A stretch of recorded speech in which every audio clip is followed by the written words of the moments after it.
Donc dans mes groupes, j'enseigne comment libérer l'artiste qui était à l'intérieur de nous, comment libérer l'acteur à l'intérieur de nous, comment libérer le moteur en nous, parce qu'on a tous cette capacité. Et quand les gens peignent, d'abord pendant une demi-heure en état conscient, puis ensuite dans un état de conscience élargi. Mais attendez, il y a des mondes entre ce qui se crée dans un état rationnel, cartésien, mental, et puis une fois qu'ils sont dans une réalité élargie, expansée, ça gît, ça vit.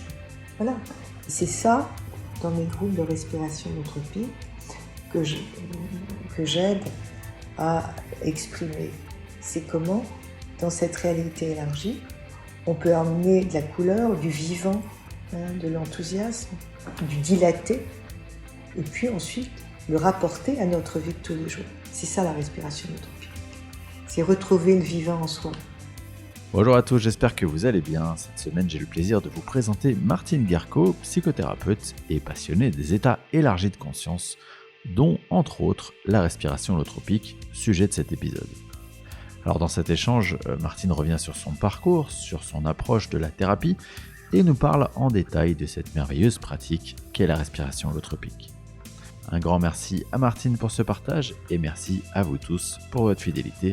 Je vous souhaite une très belle écoute.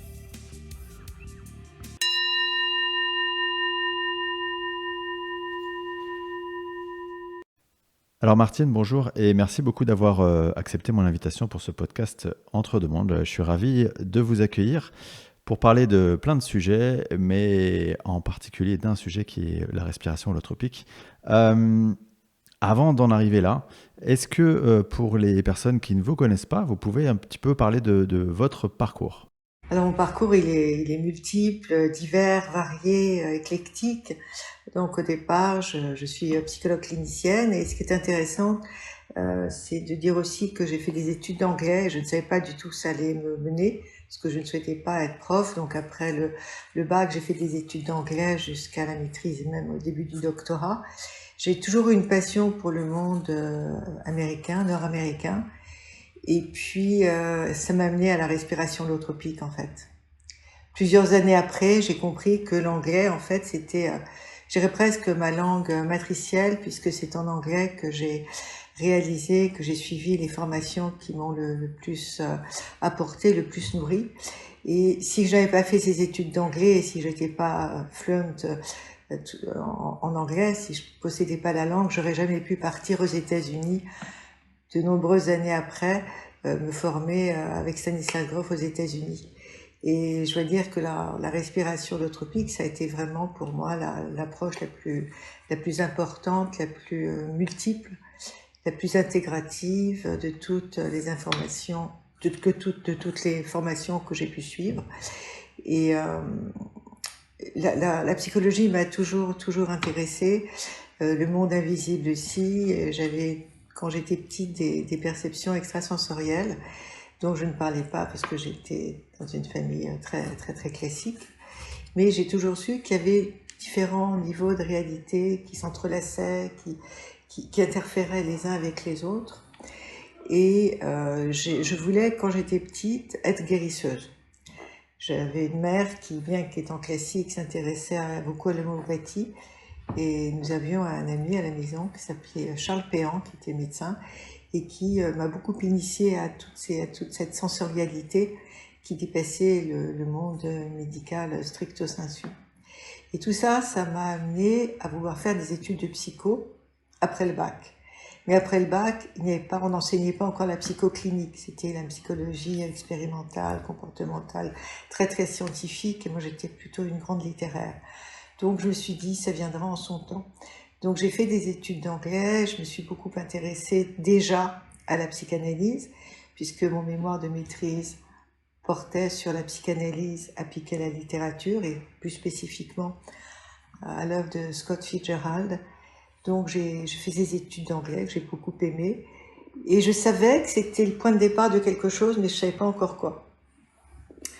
Et puis, quand le moment est venu, quelques années après avoir terminé mes études d'anglais, j'avais commencé une psychothérapie analytique. Et ma thérapeute m'a dit, mais Martine, c'est une vieille russe, je me souviens, qui avait été élève d'Adler à Vienne. Elle me dit, Martine, maintenant vous faites des études de psychologie. Et j'avais à l'époque 26 ans. Et puis j'ai été passionnée et je savais que mon rêve d'enfant d'être guérisseuse, ben, c'était d'être psy. Et ça a été, et là je me suis sentie portée, je savais que c'était ma voie et que c'était quelque chose, pourquoi des études d'anglais, j'ai compris que tout était lié en fait. Et mes années américaines ont été des années déterminantes, puisque c'est durant ces années que je me suis formée à la respiration holotropique, donc plusieurs fois par an, pendant 3 ans, je suis allée aux États-Unis, travailler auprès de Stanislas Grof, qui est le créateur de la méthode, et créateur des thérapies psychédéliques. Et puis je me suis formée aussi, j'ai commencé à me former avec Michael Harner et Sandra Engerman au chamanisme, et puis à l'art-thérapie, plein de choses. Et je dois tellement à ce pays qui était vraiment un pays, pour moi, fondateur et fécondant. Est-ce que ça veut dire que, quelque part, s'il n'y avait pas eu cette possibilité de s'exporter, entre guillemets, dans ce pays-là pour aller se confronter vraiment à leurs pratiques, c'est quelque chose qui n'aurait pas pu être possible à l'époque en France? C'est-à-dire qu'on avait un certain retard sur toute cette compréhension-là? Ah ben complètement. Ce qui était majeur en France sur le plan psy, c'était la psychanalyse, et commençait déjà à poindre les thérapies humanistes, avec la gestalt, la bioénergie. Et puis bon, il y avait l'hypnose aussi qui avait le vent en poupe, puisque moi j'étais formée à l'hypnose par Chertok, donc de façon très traditionnelle. Mais c'était surtout la psychanalyse, bien qu'elle commençait déjà à être un peu mise en cause, parce que les thérapies humanistes commençaient à poindre, et puis on découvrait aussi les thérapies émotionnelles, le cri primal, avec aussi les excès que ça a pu connaître.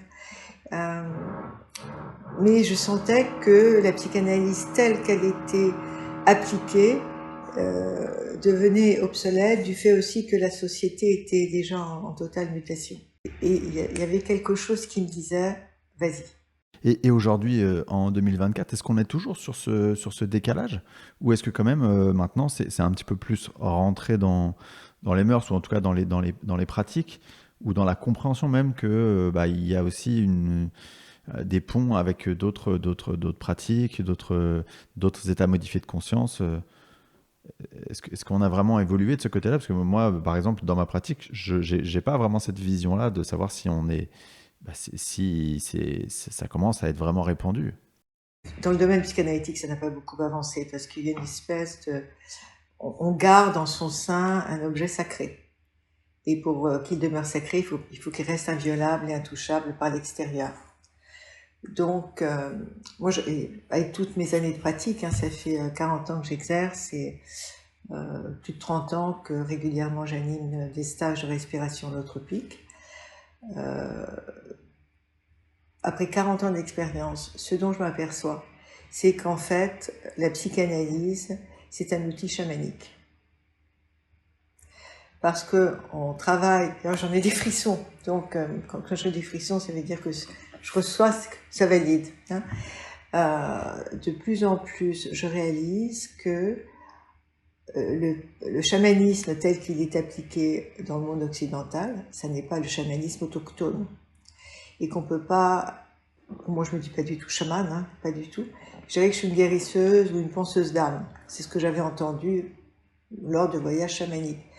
Et je suis une psychanalyste intégrative. Et Freud disait, dans ces dernières années, que s'il devait revivre, il s'intéresserait de beaucoup plus près à l'occultisme, c'est-à-dire à l'ésotérisme, occultisme, c'est un terme un peu dépréciatif, mais à l'ésotérisme. Mais il ne voulait pas que la psychanalyse fût rattachée à l'ésotérisme, il voulait que ce soit une science. Mais est-ce que c'est une science, la psychanalyse? À partir du moment où on travaille avec de l'invisible, l'inconscient, on le nomme, on en parle, on le dit, mais on ne le voit pas, c'est quelque chose de non palpable.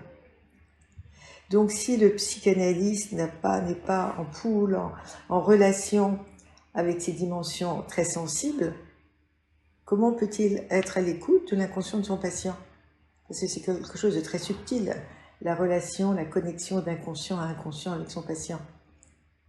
Donc le psy, le psychanalyste, hein, doit être en contact avec cette partie ultra-sensible en oubliant pendant les séances toute la théorie qu'il a apprise.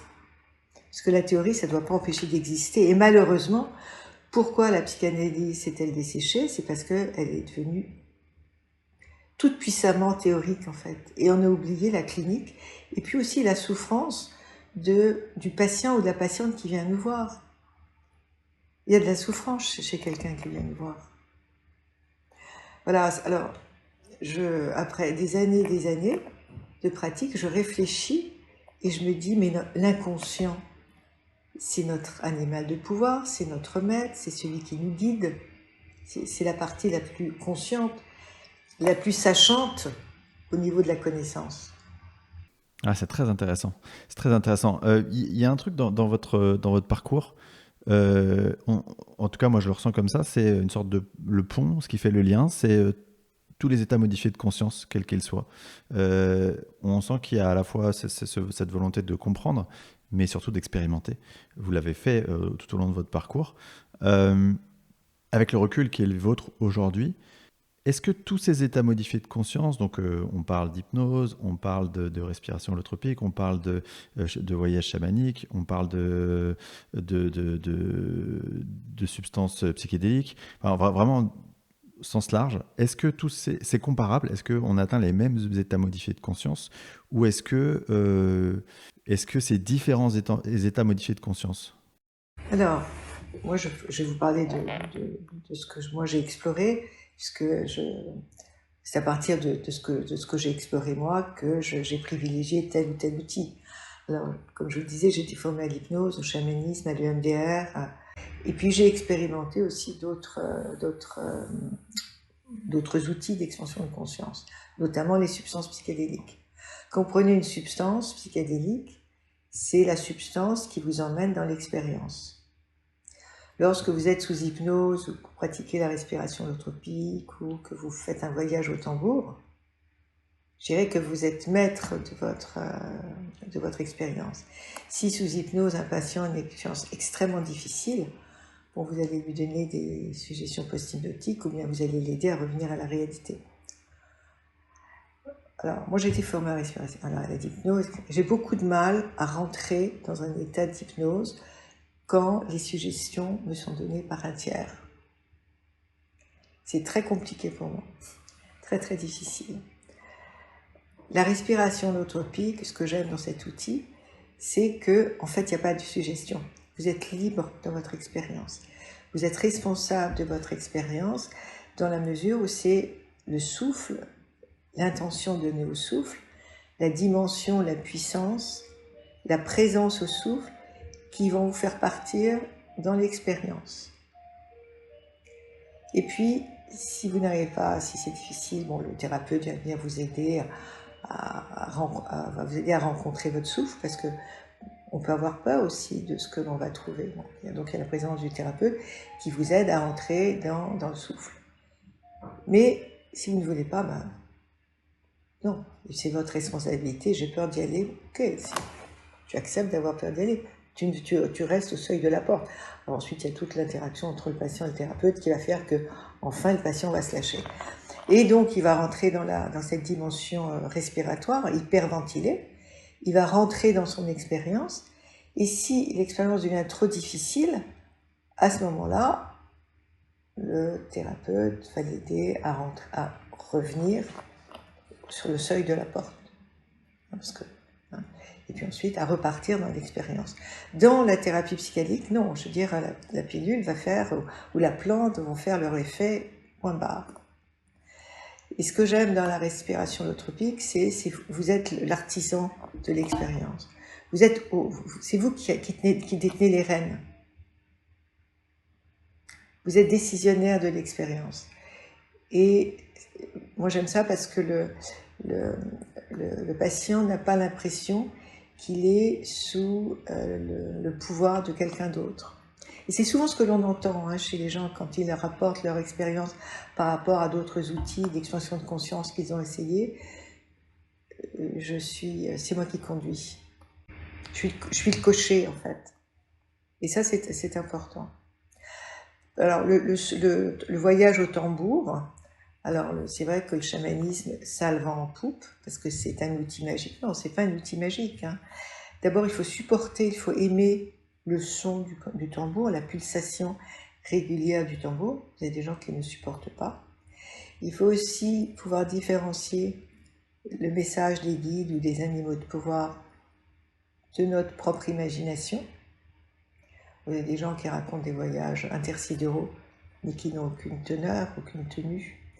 Et il y a une espèce de jouissance, d'appétence à imaginer le voyage chamanique comme un film en technicolor. Non, c'est vraiment autre chose.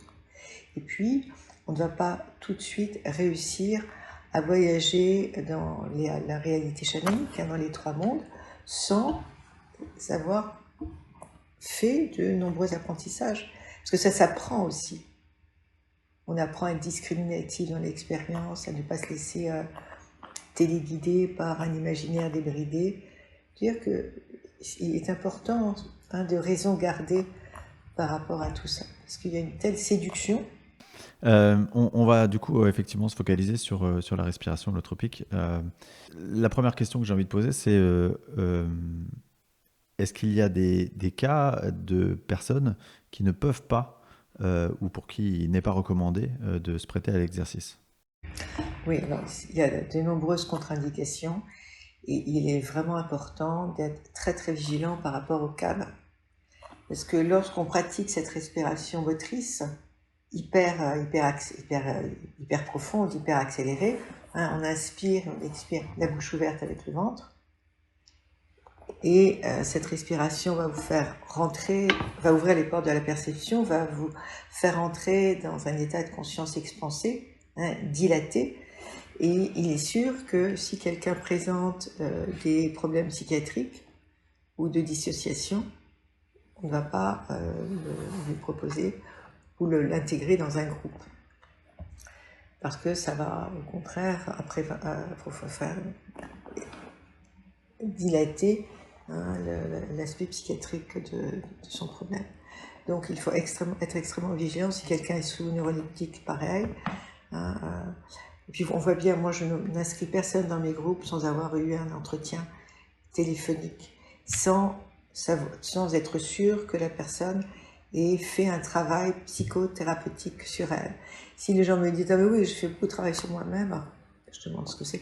J'ai fait du Reiki, j'ai fait du travail énergétique. C'est très bien tout ça. Mais ça n'est pas un travail psychologique. Le travail psychologique, ça n'a rien à voir avec les séances de Reiki. Je ne critique pas le Reiki et toutes ces approches énergétiques. Hein. Elles sont utiles. Mais une fois que la personne est bien ancrée, ça ne peut pas remplacer. Comme les séminaires de méditation, ça ne remplace pas un travail psychologique. Je ne dis pas qu'un travail psychologique, c'est suffisant. C'est intéressant, justement, c'est ce que j'ai souhaité donner à mon cadre, c'est qu'il faut qu'il y ait une interaction, il faut qu'il y ait des rencontres entre différents courants. Et le travail psychologique, c'est un travail d'ancrage. Si on n'est pas ancré, on ne peut pas pratiquer la respiration holotropique. Et puis, c'est aussi contre-indiqué pour les personnes présentant des pathologies cardiovasculaires, coronariennes, diabète, hypertension, chirurgie récente, femme en grossesse, hein, je ne prends pas dans un groupe une femme qui est enceinte. Donc le cadre, c'est aussi la vigilance par rapport au cadre qui va permettre aux patients d'avoir confiance dans l'expérience.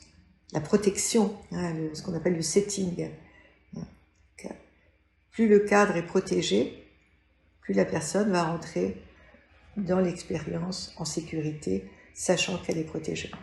Oui, puis j'imagine que votre œil, du coup, psy, pour le coup, va aider aussi à cibler, entre guillemets, les personnes qui peuvent ou pas se prêter à l'exercice.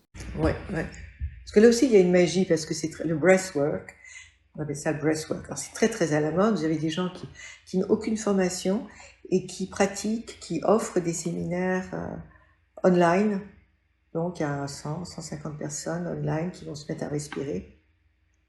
Mais qu'est-ce qui se passe après si les personnes ne peuvent pas revenir? Donc je dis faites attention. Si vous souhaitez pratiquer la respiration holotropique, d'abord ne le faites pas seul, pas en solo, surtout pas. et faites-le sous la vigilance d'un psychothérapeute expérimenté. Parce que là, quand vous dites les personnes pourraient ne pas revenir, ça fait un peu peur. Concrètement, qu'est-ce qui pourrait se passer dans ce cas-là? Ben, il y a une dissociation qui se prolonge et la personne ne sait plus où elle est. Hein, ça peut arriver. Ou bien la personne se trouve dans un tel état de béatitude, elle peut être dans un état extrêmement, dans une transe extrêmement profonde, et puis ne pas avoir envie de revenir parce qu'elle est très bien. Mais il y a un Donc, moment où qu'est-ce qui se passe? physiologiquement, de toute façon, cet état, il va s'estomper Oui, naturellement. mais la dissociation, une personne peut être là en disant, tiens, c'est drôle. C'est pour ça aussi que souvent les gens viennent pour un travail de recouvrement d'âme en chamanisme. Hein, il y a une partie de moi qui est là, puis une partie de moi qui n'est pas là, puis on découvre. Et elle ne sait pas, la personne. Elle ne sait pas pourquoi, elle ne sait pas ce qui s'est passé. Il y a une amnésie traumatique, donc post-traumatique. Donc il est important aussi qu'il y ait un thérapeute auprès d'elle, qui l'aide avec des techniques qui sont celles de sa pratique, qui va l'aider à revenir. Bien sûr, tout à fait. Ok, imaginons que je veux me prêter à l'exercice, j'ai le profil qui convient. Comment ça se passe ensuite? Soit vous pouvez pratiquer la respiration holotropique avec moi en cabinet, en privé, mais la dynamique groupale ne sera pas là, parce que pratiquer cette respiration en groupe, vous bénéficiez de tous les grégores du groupe, et puis aussi chaque personne du groupe est un miroir. Je veux dire que pour moi le groupe c'est un diamant, et puis chaque personne du groupe est une facette de ce diamant. Et ce qui est tout à fait, alors là je dirais magique, mais magique au sens pur, c'est que c'est pas par hasard si des personnes vont se retrouver dans un groupe. Elles ont toutes quelque chose en commun. Et chaque personne, tout unie à toutes les personnes du groupe, ça va créer un maillage qui va être le roman du groupe. Et ça, c'est extraordinaire. Chaque groupe a son histoire, a son roman.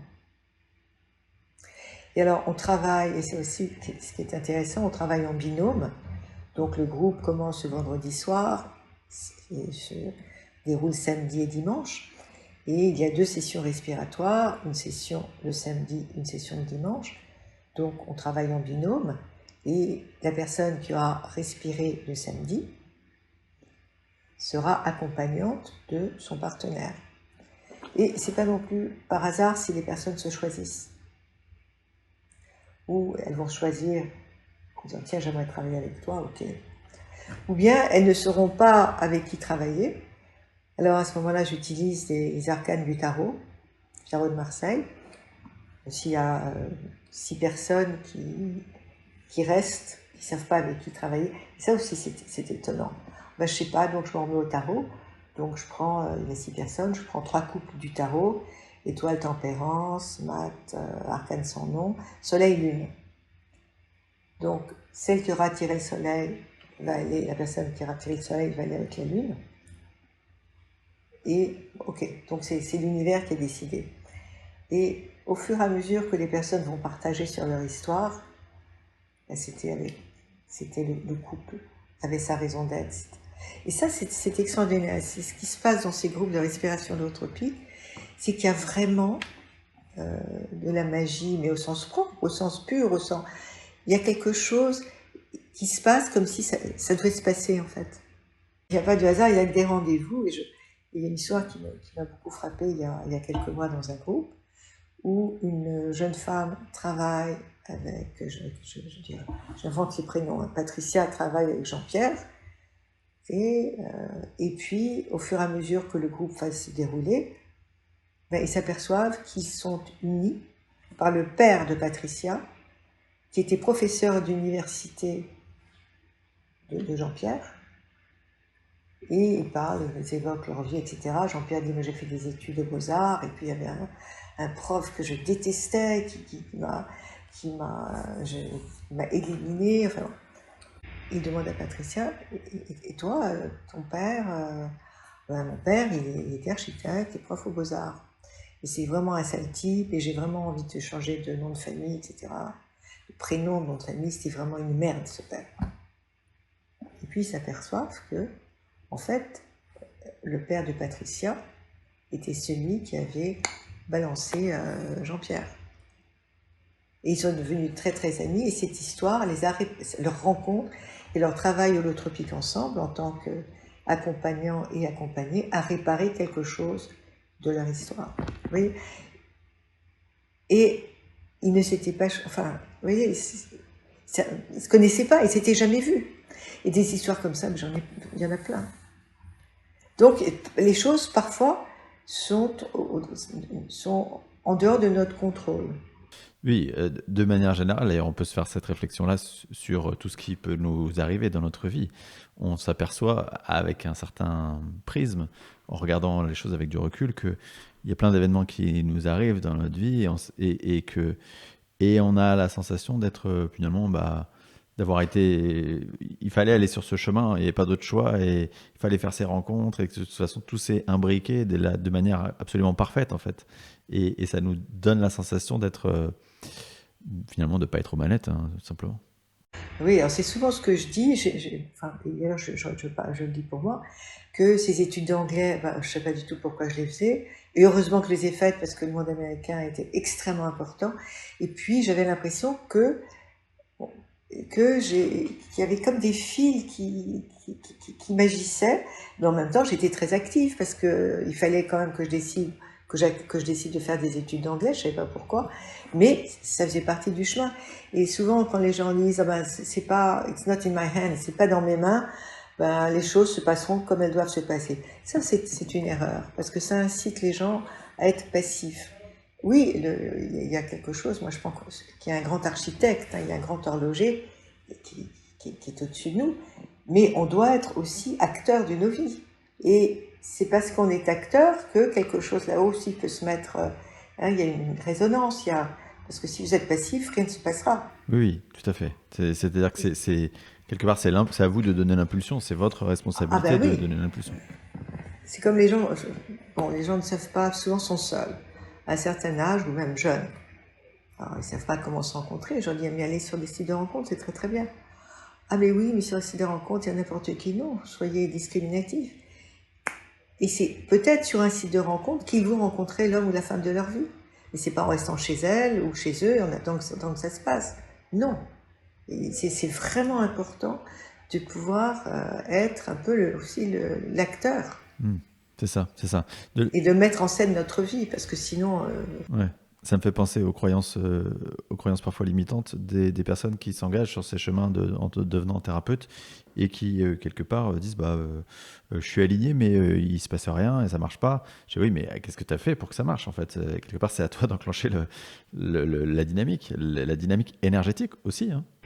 Dans mes groupes, on pratique beaucoup la peinture. Moi, je peins et j'ai commencé à peindre sans savoir peindre à la suite... j'ai été agressée 2 fois, l'absus de la première agression.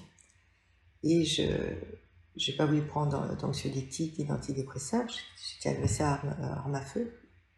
Et je me suis dit, j'ai dit à mon copain psychiatre, je lui ai dit, écoute, j'ai une approche chamanique, j'ai demandé aux esprits comment me soigner. Les esprits, c'est mon inconscient, c'est mon âme, c'est la partie supérieure de moi-même, chacun va le nommer comme il veut. J'ai pris mon tambour, et j'ai demandé comment puis-je me soigner. Et j'ai entendu, en anglais, pain, puisque je suis dans les 2 langues, et pain. Et j'aurais pu me dire, j'intègre la réponse. À l'époque, j'habitais dans le 6e, rue Notre-Dame-des-Champs, dans un quartier d'artistes. Et je vais acheter, je me dis... alors j'aurais pu me dire, non Martine, c'est illusoire cette réponse... tu sais pas dessiner, tu sais pas peindre. Et je me suis dit, si j'ai entendu, c'est la partie la plus sage de moi ou la plus profonde qui me dit, maintenant, vas-y, tu es une artiste, peins. Donc, armée de tous les culots, j'étais acheté du matériel et j'ai commencé à peindre et ça a pulsé. Donc, c'est ça que j'enseigne. Parce que si on dit, je sais pas, j'ai jamais appris, je peux pas, etc., c'est ce que vous disiez, ce sont les croyances limitantes. Donc, dans mes groupes, j'enseigne comment libérer l'artiste qui était à l'intérieur de nous, comment libérer l'acteur à l'intérieur de nous, comment libérer le moteur en nous, parce qu'on a tous cette capacité. Et quand les gens peignent, d'abord pendant une demi-heure en état conscient, puis ensuite dans un état de conscience élargi. Mais attendez, il y a des mondes entre ce qui se crée dans un état rationnel, cartésien, mental, et puis une fois qu'ils sont dans une réalité élargie, expansée, ça agit, ça vit. Voilà. Et c'est ça, dans mes groupes de respiration notropique, que j'aide à exprimer. C'est comment, dans cette réalité élargie, on peut amener de la couleur, du vivant, de l'enthousiasme, du dilaté, et puis ensuite le rapporter à notre vie de tous les jours. C'est ça la respiration notropique. C'est retrouver le vivant en soi. Donc c'est exprimer les couleurs. Vous n'avez pas besoin d'avoir appris aux Beaux-Arts, avoir pris des cours pour exprimer qui vous êtes. Parfois c'est très simple. D'ailleurs, est-ce qu'on vient faire cet exercice-là en ayant quelque chose, enfin un point de blocage ou quelque chose qu'on souhaite creuser, ou est-ce que on peut venir aussi simplement pour l'expérience, tout simplement? Je crois que c'est vraiment important de ne pas venir par curiosité.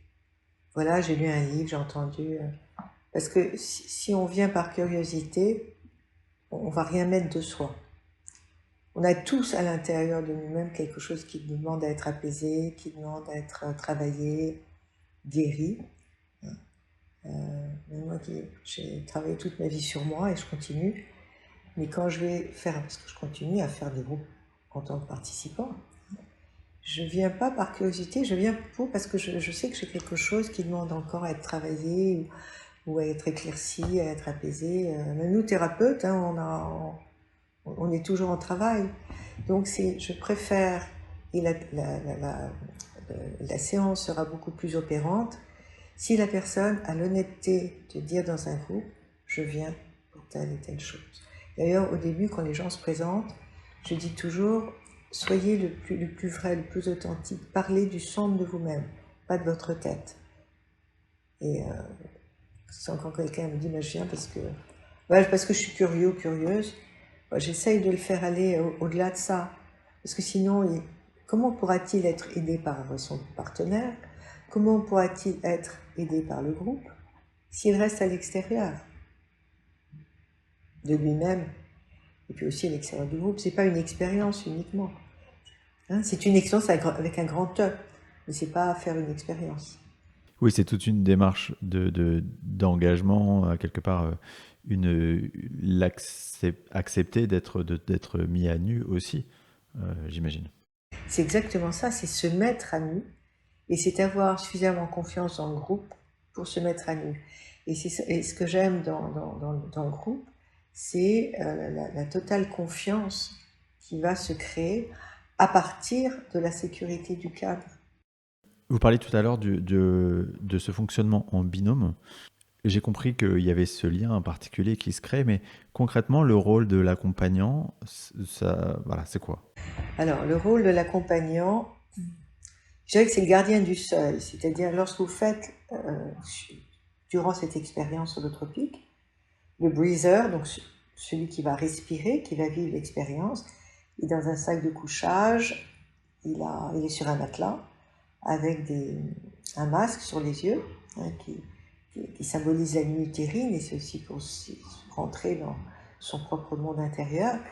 Et le sitter, l'accompagnant, est assis à côté de lui. Alors, pas contre le matelas, parce qu'il y a une bonne distance à observer, sinon vous vous sentez étouffé, donc il y a une bonne distance.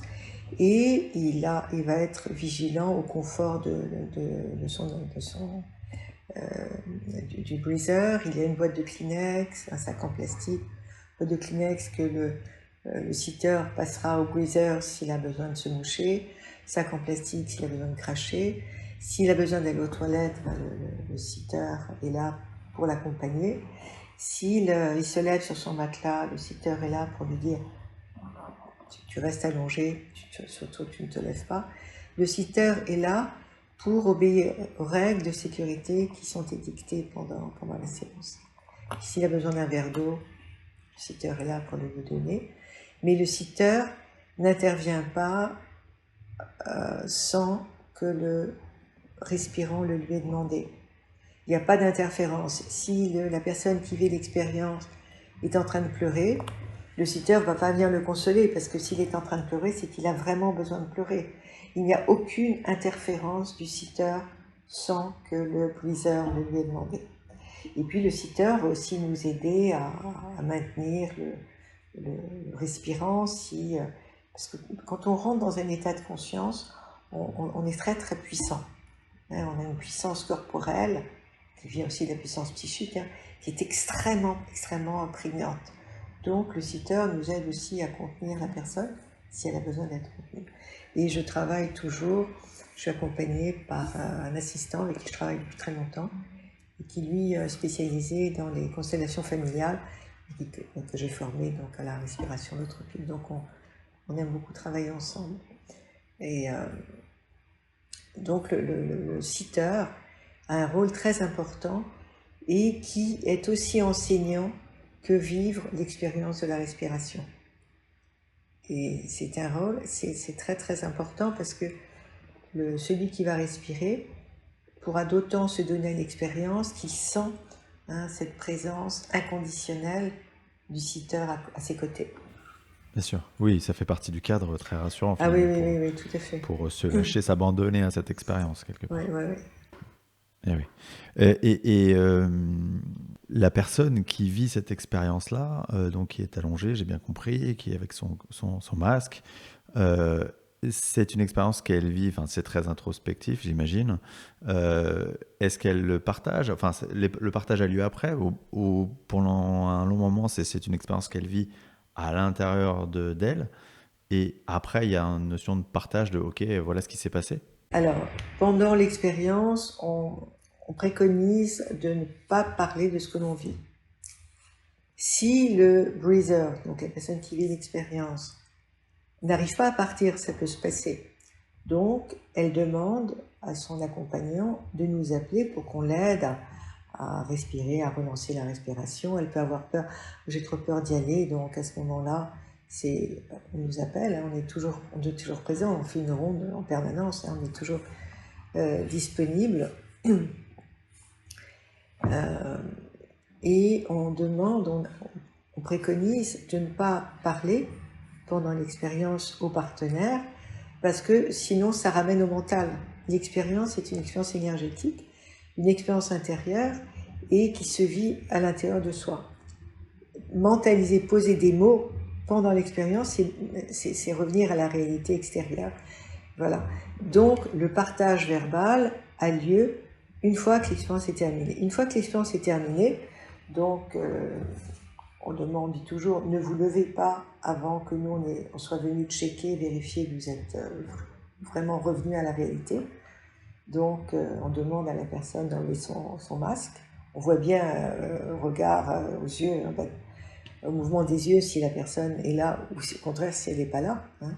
Donc si on ne sait pas savoir que les yeux battent, on dit remets ton bandeau, voilà, sens ce qui se passe dans ton corps, respire tout doucement. Et puis, en fonction de tout ce que la personne nous dit, on va lui proposer de se relancer dans la respiration pendant quelques instants, et puis ça va soit prolonger l'expérience, parce qu'elle était restée au bord, donc ça va la faire rentrer dans l'expérience, ou bien, voilà, je me sens tout à fait bien. Donc, enlève ton masque, effectivement, la personne est revenue, elle s'est réunifiée. À ce moment-là, on leur propose de dessiner un mandala, un dessin à l'intérieur d'un cercle qui va être la structuration de l'expérience. Et puis après, on va déjeuner, une fois que tout le monde est terminé, on va déjeuner. Et puis on reprend en groupe, on commence la verbalisation de l'expérience qui va aider chaque breather à mettre en forme, à se rassembler, parce que la mise en mots MOTS, elle est très très importante pour se réintégrer après une expérience très émotionnelle. Et ça se fait en cercle, et parfois, au moment du partage, je sens que la personne, il y a quelque chose qui n'est pas complètement remis en ordre. Donc là, je fais parfois un travail chamanique au milieu du cercle où je propose à la personne de se mettre, de s'allonger au milieu du cercle. Et à ce moment-là, je fais ce que j'ai à faire. Et c'est toujours des moments d'intégration tout à fait extraordinaires. Et dans mon livre, j'en parle dans le Canabella. Je ne sais pas si vous vous souvenez. Tout à fait. Ouais, bien sûr.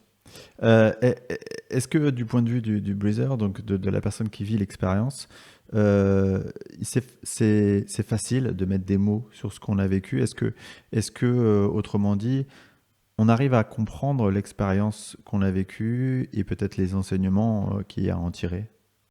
Bon, quand on sort de l'expérience en elle-même, c'est difficile. Il y a le moment. C'est pour ça que le dessin est très important. Ensuite, on va déjeuner. On leur propose de déjeuner en silence pour ne pas être pollué par le monde extérieur. S'ils veulent parler, ils parlent entre eux. Et puis ensuite, il y a un moment où ils vont aller se promener. Moi, j'anime dans un très très bel endroit. Il y a une très très belle nature, donc ils vont pouvoir se promener avant que l'on reprenne vers 17h30 la partie de l'après-midi. Et là, il y a quelque chose de l'intégration qui a déjà commencé. Et la mise en mots, elle est extrêmement importante. Mais on peut aussi ne pas comprendre le sens tout de suite. Ça va parfois prendre plusieurs jours et ça peut apparaître dans les rêves. Et les participants savent qu'ils peuvent aussi me joindre dans l'après-coup. S'il y a quelque chose qui s'est manifesté après la séance, je suis toujours disponible. Eh ben c'est vraiment passionnant. Alors, d'un point de vue très pratique cette fois-ci, très concrète, comment se passe, où il se passe ces stages, et comment ça fonctionne, voilà, comment on vous contacte, comment ça s'organise tout ça? Le stage a lieu au domaine de Toussac, à côté de Provins. Et pourquoi j'aime cet endroit? C'est parce que c'est un très très bel endroit. D'abord, on est très bien accueillis. L'endroit est très beau, c'est dans une chartreuse bouddhiste. L'endroit est complètement laïque, mais il a été créé par un ancien metteur en scène, ancien artiste, coach, qui a fait de ce lieu vraiment un lieu d'invitation au travail intérieur. Et j'aime beaucoup y travailler parce que c'est un lieu qui a de l'âme. Il y a des animaux, il y a des pans qui viennent nous visiter, il y a un âne, il y a un cheval. Enfin, c'est un très beau lieu, c'est un lieu très bucolique et qui inspire aussi les expériences. Et tous les participants aiment ce lieu. Donc c'est le domaine de Toussac, à côté de Provins. Et on commence donc le vendredi soir jusqu'au dimanche après-midi. Et on travaille de façon très très intensive. On travaille toute la journée, on travaille le soir aussi. On travaille, entre guillemets, on peut peindre, faire des collages, danser. Là, j'accorde beaucoup d'importance à la plasticité du corps, que ce soit la danse, la peinture, ça peut être le yoga, le chant, pendant des séances de chamanisme, au tambour, laissez sortir votre chant. Et il y a des chants qui surgissent de façon tout à fait impromptue. Dans mes groupes, c'est vraiment aussi rencontrer l'artiste en soi. Cette partie qu'on n'ose pas exprimer, mais qui est là et que l'on héberge et on sent bien qu'il y a quelque chose qui a besoin de sortir et qui va sortir à la faveur du groupe ou parfois à la faveur d'un événement. Et souvent, les événements pas toujours agréables qui arrivent, ce sont des réveils pour nous inviter à nous exprimer différemment. Ce podcast va sortir le 2 novembre. Est-ce qu'il y a des dates prochaines qui vont suivre justement? Alors, je crois que je suis très mauvaise dans les dates. C'est inscrit sur mon site psyemergence.com. C'est du 13 au 15 décembre. De toute façon, je mettrai toutes les informations pratiques sous l'épisode, comme d'habitude, que ce soit sur la chaîne YouTube ou sous les différentes plateformes de podcast. Martine, je vais vous remercier pour cet entretien, cet échange passionnant. J'aimerais quand même ouvrir un petit peu en fin de cette interview pour vous poser la question suivante. Alors, dans le livre dont vous parlez, que j'ai lu, on a la sensation que vous avez vécu plusieurs vies à l'intérieur d'une même vie. Vraiment, c'est assez incroyable d'ailleurs. Quel est l'enseignement principal pour vous de cette vie au moment où vous la regardez avec le recul que vous avez aujourd'hui? Quelle est la chose la plus importante que vous avez découverte sur vous et sur ce qu'est, quelque part, notre expérience d'incarnation? Alors, il y a cette phrase de Steve Jobs que je cite toujours et que je cite dans mon bouquin, c'est Stay hungry, stay foolish, c'est rester affamé, rester fou. Quand je parle de fou, c'est rester fou de la vie, en fait, rester gourmand.